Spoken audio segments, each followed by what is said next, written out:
people say, yeah, but you don't want militarized people in the streets just roaming around, snatching people up, many of which turn out to actually be U.S. citizens that just don't have their papers on them. Are we really going to be the Gestapo? Where's your papers?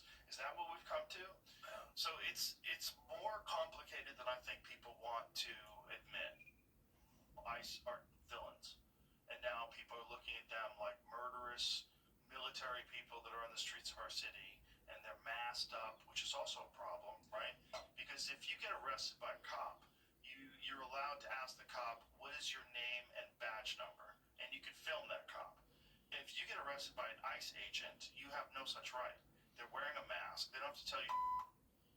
It's also very ugly to watch someone shoot a U.S. citizen, especially a woman, in the face. Right. Where it's like, I'm not that guy. I don't know what he thought. And again, this is a guy who had almost been run over.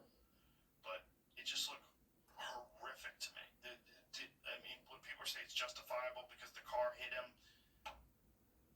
it seemed like she was kind of turning the car away.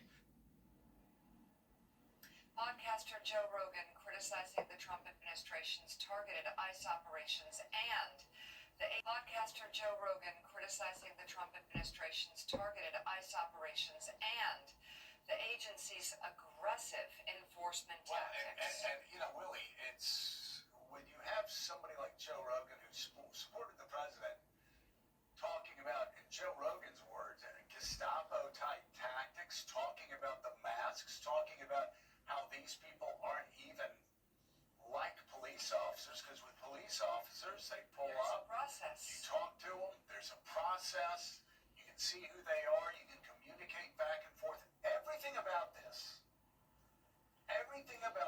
seems to spike tensions on both sides. And I will tell you, looking at the videos yesterday following the killing of Renee Good, it was hard not to come to the conclusion that they may be trying to ramp up tensions. ICE may be intentionally trying to ramp up tensions. They want this confrontation, despite the fact we've shown polls in the last hour that show that something like 46% of Americans now want ICE abolished.